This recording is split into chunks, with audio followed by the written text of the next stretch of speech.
হ্যাঁ, মনে রাখবা, তুমি যতই ক্লাস করো, যতই তুমি ভিডিও দেখো বা যেখানে পড়ো, যা ইচ্ছা করো, তুমি যদি বাসায় নিজের হাতে না লিখে লিখে পড়ো, নিজের হাতে সূত্রগুলা প্র্যাকটিস না করো, তুমি কখনোই এই অধ্যায়ের ভালো কিছু করতে পারবে না।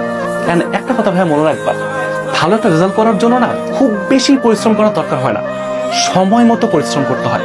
তুমি অসময়ে সারাদিন পরে উল্টায় ফেলছো, এটা খুব একটা লাভ হবে না যদি তুমি সময়ের যে ব্যাপারটা সময় শেষ না করো। পরীক্ষার আগের এই সময়টাকে তুমি যদি ঠিকভাবে কাজে লাগাইতে না পারো, তুমি এরপরে যত বেশি কান্নাকাটি করো, চেষ্টা করো, এই রেজাল্টটা পাল্টাতে পারবা না। তুমি হয়তো পরবর্তীতে অন্য একটা জায়গায় ভালো করতে পারবা, বাট এইটার আফসোসটা তোমার সবসময় থেকে যাবে।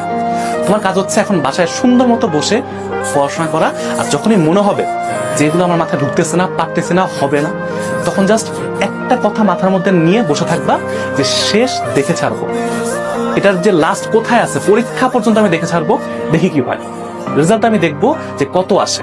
আর তার আগ পর্যন্ত তোমার যুদ্ধ চলবে, তুমি পড়তে থাকবা, পড়তে থাকবা, পড়তে থাকবা। কারণ পড়াশোনা করলে ভাইয়া তোমার এখন কাজে লাগুক না লাগুক, তোমার পরবর্তী সময় তোমার কাজে লাগবে। অ্যাটলিস্ট তোমার যে দায়িত্ব তুমি সেটা পালন করতেছো, এখন সেটা তোমাকে কোন জায়গায় নিয়ে যাবে এটা আল্লাহ ভালো জানে, বা আমাদের উপর আল্লাহ ভালো জানে যারা তোমার অন্য ধর্মের আছো। কিন্তু মেইন কথা ভাই একটাই, তোমার যখন যে কাজ, ওই কাজটা ভালো করে করা। এখন কাজ পড়াশোনা করার। এখন তুমি পড়াশোনা বাদ দিয়ে যেটাই করবা, ওইটাই তোমার নিজের সাথে একটা বেইমানি হবে, একটা বলতে পারো চিটিং হবে। তো এটা করো না ভাইয়া, জাস্ট একটু মনোযোগ দিয়ে পড়াশোনা করার চেষ্টা করো।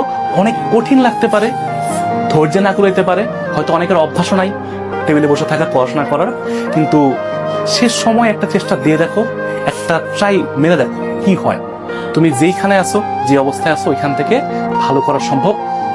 হয়তো এখন ইনস্ট্যান্টলি ভালো হবে না, বা নাও হইতে পারে, বা পরবর্তীতে তোমাকে অনেক হেল্প করবে। আর যদি না পড়ো,